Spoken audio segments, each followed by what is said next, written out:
देख रहे हैं गुड न्यूज टुडे। आपके साथ मैं हूं रेखा कराकोटी और वक्त हो गया है फटाफट अंदाज में खबरों पर नजर डालने का GMT एक्सप्रेस।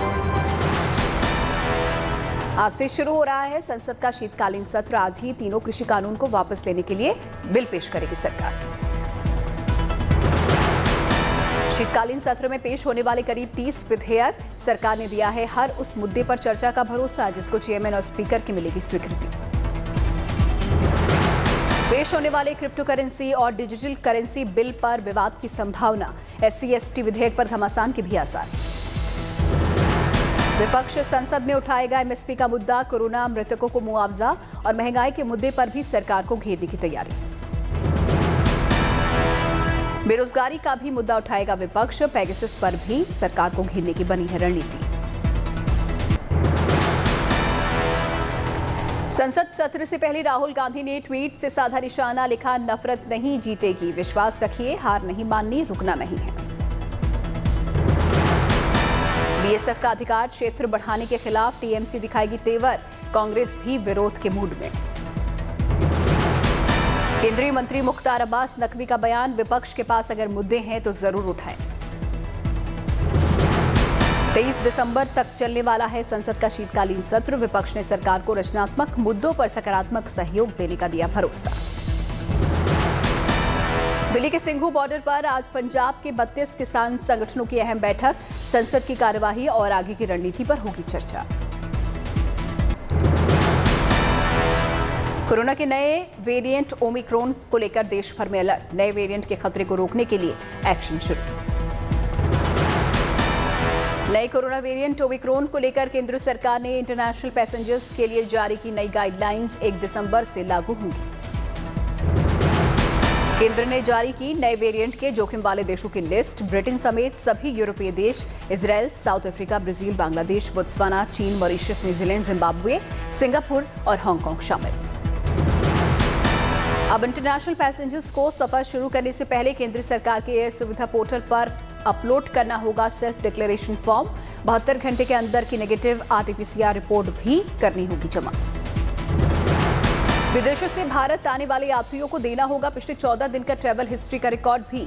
किस किस देश में गए हैं इसका भी देना होगा ब्यौरा। जोखिम वाले देशों की लिस्ट से बाहर के देशों से आ रहे मुसाफिरों को भारत आने पर एयरपोर्ट से बाहर जाने की मिलेगी इजाजत, लेकिन 14 दिन तक करनी होगी अपनी सेहत की निगरानी।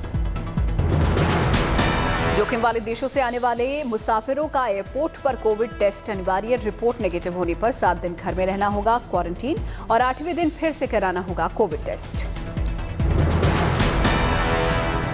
जोखिम वाले देशों की लिस्ट से बाहर के देशों से आ रहे मुसाफिरों में से 5% का एयरपोर्ट पर उतरने के बाद किया जाएगा कोविड टेस्ट। रैंडम तरीके से होगी टेस्टिंग। जीनोम सीक्वेंसिंग के लिए भेजे जाएंगे पॉजिटिव टेस्ट रिपोर्ट वालों के सैंपल। आइसोलेशन सेंटर में किया जाएगा भर्ती। विदेशों से आ रहे 5 साल से कम के बच्चों को कोविड टेस्ट से छूट, लेकिन वायरस के लक्षण दिखने पर प्रोटोकॉल के तहत होगा इलाज। एयरपोर्ट पर सभी मुसाफिरों की होगी थर्मल स्क्रीनिंग। पहले से भरा हुआ सेल्फ डिक्लेरेशन फॉर्म दिखाना होगा जरूरी। विदेशों से आने की इच्छा रखने वाले उन्हीं लोगों को विमान में सवार होने की मिलेगी इजाजत जिनमें नहीं दिखेंगे संक्रमण के लक्षण और जो एयर सुविधा पोर्टल पर अपलोड कर चुके होंगे नेगेटिव RT-PCR रिपोर्ट। विदेशों से आने की इच्छा रखने वाले सभी मुसाफिरों को अपने मोबाइल पर आरोग्य सेतु ऐप डाउनलोड करने की सलाह। मॉनिटरिंग में मिलेगी मदद। विमानों में भी करना होगा प्रोटोकॉल का पालन। उड़ान के दौरान संक्रमण के लक्षण दिखने पर आइसोलेट किया जाएगा मुसाफिर। कोरोना के नए वेरिएंट को लेकर PM मोदी ने मन की बात में भी जताई चिंता। कहा, महामारी अभी गई नहीं, सावधानी बरतने की जरूरत है। नए कोरोना वेरिएंट को देखते हुए यूपी के सभी 75 जिलों में अलर्ट जारी। विदेशों से आने वाले सभी यात्रियों का होगा RT-PCR टेस्ट। हरियाणा में 31 दिसंबर तक बढ़ाई गई कोरोना गाइडलाइंस। सभी जिले के DC को भीड़ रोकने की जिम्मेदारी। MP में स्कूल को 50% क्षमता के साथ चलाने का फैसला। 1 दिसंबर को सभी ऑक्सीजन प्लांट्स का होगा मॉक ड्रिल। कोरोना के नए वेरिएंट पर CM शिवराज की बैठक में फैसला। तमिलनाडु ने अपने 4 अंतर्राष्ट्रीय हवाई अड्डों पर जारी किया अलर्ट। दक्षिण अफ्रीका से आने वालों को रहना होगा क्वारंटीन। में 2 स्पेशल वार्ड के तैयार, मरीज आने पर इलाज की तैयारी। राजस्थान में भी 100% वैक्सीनेशन पर जोर।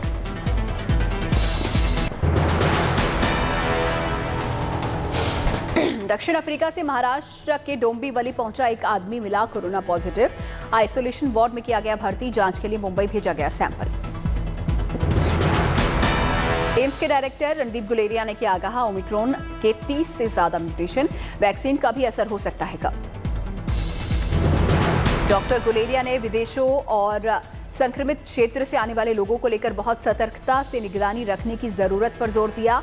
लोगों को टीके की दोनों खुराक जल्द लेने की भी हिदायत। जम्मू में ऑक्टाकॉप्टर ड्रोन से होगी कोरोना वैक्सीन और जीवन रक्षक दवाओं की डिलीवरी। केंद्रीय मंत्री जितेंद्र सिंह ने लॉन्च की सर्विस।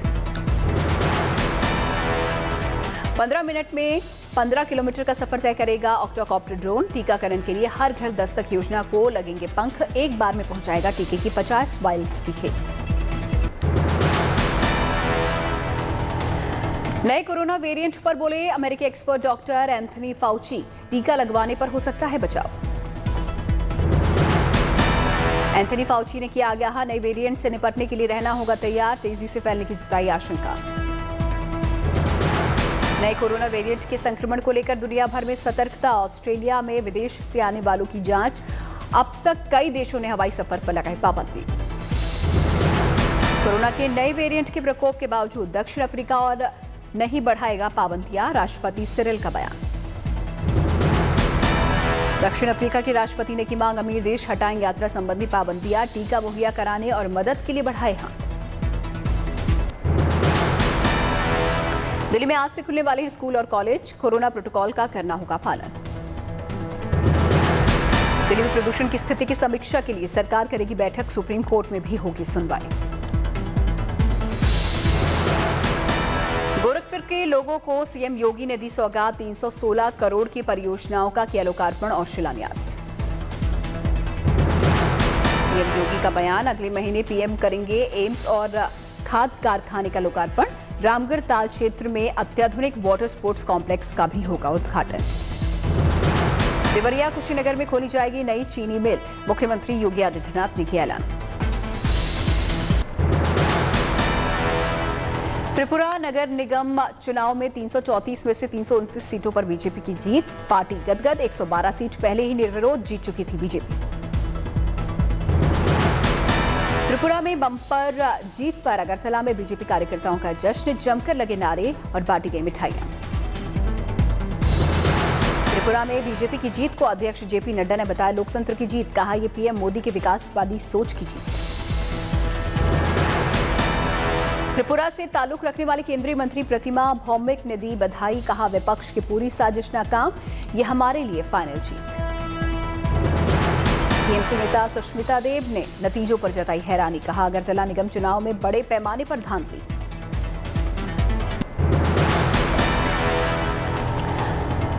विपक्ष पर नड्डा का निशाना, बोले त्रिपुरा के नतीजे हिंसा की राजनीति करने वालों की हार। उत्तराखंड दौरे पर राष्ट्रपति रामनाथ कोविंद, पतंजलि यूनिवर्सिटी के पहले दीक्षांत समारोह में संबोधन। ऋषिकेश में गंगा आरती में शामिल हुए राष्ट्रपति कोविंद, परमार्थ निकेतन में गूंजी आस्था और भक्ति की ध्वनि। राजस्थान की सवाई माधोपुर के रणथंभौर पहुंची प्रियंका गांधी, पार्टी कार्यकर्ताओं ने किया स्वागत। यूपी के बुंदेलखंड को दिल्ली से जोड़ने वाले बुंदेलखंड एक्सप्रेस वे का निरीक्षण, बांदा में अपर मुख्य सचिव गृह अवनीश अवस्थी ने लिया जायजा। यूपी में 1 महीने के अंदर दोबारा होगा teachers eligibility test, paper leak होने के चलते रद्द की गई परीक्षा। पर्चा लीक होने के मामले में अब तक 29 गिरफ्तार, एसटीएफ की पूछताछ में आरोपियों ने किए बड़े खुलासे। प्रयागराज से सबसे ज्यादा 18 लोग गिरफ्तार, लखनऊ से 4, शामली से 3, कौशाम्बी से 1 और अयोध्या से 3 लोग गिरफ्तार। 3 सॉल्वर गैंग सरगना समेत कई सॉल्वर और सप्लायर भी पकड़े गए। यूपीटीटी पर्चा लीक होने के मामले में गैंगस्टर एक्ट और एनएसए के तहत कार्रवाई, सीएम ने दिया भर्तियों में पारदर्शिता का भरोसा। पेपर लीक मामले की सीबीआई जांच की मांग। हाईकोर्ट में दायर की गई याचिका, जिम्मेदार अधिकारियों को सस्पेंड करने की भी मांग। बिहार में टीकाकरण को बढ़ावा देने के लिए अनूठी पहल। दूसरी डोज लगवाने पर लकी ड्रॉ के जरिए मिलेगा इनाम। होशंगाबाद में टीकाकरण के लिए जागरूकता फैलाने के लिए खास उपाय। वैक्सीनेशन सर्टिफिकेट दिखाने पर उपहार देता है एक दुकानदार। जिन ग्राहकों को वैक्सीन नहीं लगी उनके नाम दर्ज कर स्वास्थ्य विभाग को भेजता है दुकानदार। दुकान में सोशल डिस्टेंसिंग का रखा खास ख्याल। छत्तीसगढ़ में बलरामपुर जिले के नक्सल प्रभावित इलाकों में टीकाकरण के लिए खास अभियान। 10 किलोमीटर का कठिन और दुर्गम रास्ता तय करके गांव वालों तक पहुंच रही है टीमें। एक दिन में 1 लाख लोगों को कोरोना टीका लगाने वाला छत्तीसगढ़ का दूसरा जिला बना बलरामपुर। 616 केंद्रों पर चला टीकाकरण अभियान।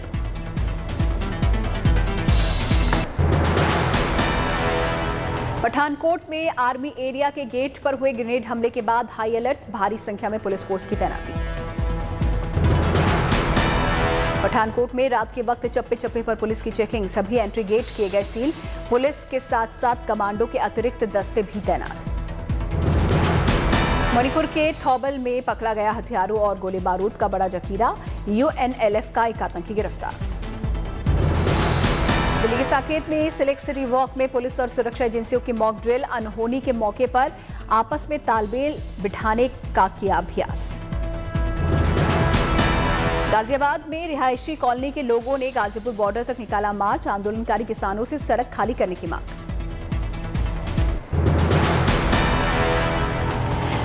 बंगाल की नदियों में हाथियों पर निकली राम माधव की सवारी। इस्कॉन से जुड़े भक्त और श्रद्धालु हुए शामिल। मणिपुर के इम्फाल में नॉर्थ ईस्ट फ्रंटियर रेलवे के लिए सबसे लंबी सुरंग बनाने का काम तेज। 10 किलोमीटर से ज्यादा लंबी होगी ये सुरंग। मणिपुर के मोरंग में लोकतक लेक के आसपास माहौल हुआ शानदार। मजा लेने आ रहे हैं सैलानी। मणिपुर की खास सांस्कृतिक पहचान है लोकतक लेक। झील के बीचों बीच बनाए गए हैं फ्लोटिंग रेस्टोरेंट और होटल। मणिपुर में अनोखे बाजार का दीदार। सिर्फ महिलाएं ही करती हैं कारोबार। पंजाब के सीएम चन्नी का बयान, जब ही संस्कृत सीखेंगे और महाभारत पर करेंगे पीएचडी। भगवान परशुराम के गांव खाटी में मंदिर के सौंदर्यीकरण का किया आगाज। दुर्ग में गुजरात के राज्यपाल आचार्य देवव्रत ने किसानों को दी जैविक खेती की सलाह। जहर मुक्त खेती और जहर मुक्त रसोई पर कार्यक्रम में की बातचीत। ग्वालियर में सरोद घर पहुंचे आरएसएस प्रमुख मोहन भागवत। उस्ताद अमजद अली खान ने किया स्वागत। मुंबई की म्यूजिकल टीम के साथ पहुंचे सिंगर अभी दत्त ने श्रीनगर में किया परफॉर्म। सेना के जवानों का मनोरंजन भी किया। बिहार के दरभंगा में राज्य सब जूनियर जोनल कबड्डी प्रतियोगिता 2021 का आयोजन। 6 जिलों के खिलाड़ियों ने लिया हिस्सा। इंदौर में पुलिस सब इंस्पेक्टर कर रही है जाड़े में ठिठुर रहे लोगों की मदद। पति के साथ रोज रात में सड़कों पर जरूरतमंदों को बांटती है कंबल। 3 साल से सड़क पर सोए लोगों को ठंड में कंबल बांटने का अभियान चला रही है अनिला पराशर। जरूरतमंदों को इलाज और पैसों से भी करती है मदद। सबरीमला में पुलिस ने शुरू किया प्लास्टिक के खिलाफ जागरूकता अभियान। तीर्थयात्रियों को प्लास्टिक इस्तेमाल नहीं करने की सलाह। राजस्थान के कोटपुतली में पुलिस की कड़ी सुरक्षा में निकली दलित दूल्हों की बारात। 3 आरएसी की टुकड़ियां और 4 पुलिस थानों के जवान रहे मौजूद। असम के चिरांग जिले में कब्जे में आया एक उत्पाती भालू। बीते 1 महीने के भीतर 4 भालू जंगल से निकलकर रिहायशी इलाकों में घुसे। गोवा में संपन्न हुआ 52वां भारतीय अंतर्राष्ट्रीय फिल्म समारोह। अभिनेत्री माधुरी दीक्षित रही समापन समारोह की मुख्य अतिथि। केंद्रीय सूचना और प्रसारण मंत्री फिल्म फेस्टिवल के समापन समारोह में रहे मौजूद। गोवा के सीएम प्रमोद सावंत भी पहुंचे। 9 दिन चला फिल्म समारोह। 300 से ज्यादा भारतीय और विदेशी फिल्मों की हुई स्क्रीनिंग। फिल्म समारोह में माधुरी दीक्षित, रणधीर कपूर और मनोज वाजपेयी को किया गया सम्मानित। भारतीय सिनेमा में योगदान को किया गया याद। सीबीएफसी के अध्यक्ष प्रसून जोशी को भी मिला award. Indian film personality of the year के सम्मान से नवाजे गए। पेरिस में लगी अनोखी नुमाइश, करोड़ों वर्ष पहले के जीव जंतुओं और पौधों की मूर्तियों का हो रहा है दीदार। पेरिस में 30 जनवरी तक चलेगी अनोखी प्रदर्शनी, लोगों को इतिहास के अनूठे सफर का मिलेगा मौका। ब्राजील के नटाल में समुद्र के किनारे डॉग सर्फिंग फेस्टिवल, अपने कुत्तों को सर्फिंग कराने के लिए उमड़े लोग। पेरू के उत्तरी अमेज़न इलाके में 7.5 तीव्रता वाले भूकंप के बाद राहत और बचाव कार्य जारी, नहीं हुआ बड़ा नुकसान, अब तक चंद लोगों के घायल होने की खबर। उत्तरी स्पेन में जमकर हो रही है बर्फबारी, मुश्किलों के बावजूद लोग ले रहे हैं मौसम का मजा।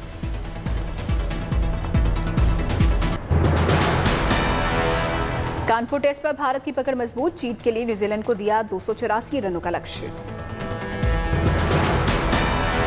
आज आखिरी दिन का खेल बाकी, लक्ष्य का पीछा करते हुए दूसरी पारी में न्यूजीलैंड का स्कोर 1 विकेट पर 4 रन। दूसरी पारी में श्रेयस अय्यर ने फिर की शानदार बल्लेबाजी, बनाए सबसे ज्यादा 65 रन। ऋतुवान साहा ने भी खेली कीमती पारी, 61 रन बनाकर रहे नाबाद, अश्विन ने बनाए 32 रन। 8वें विकेट की साझेदारी में साहा और अक्षर पटेल ने बनाए नाबाद 67 रन। न्यूजीलैंड के सऊदी और जेमिसन ने झटके 3 विकेट।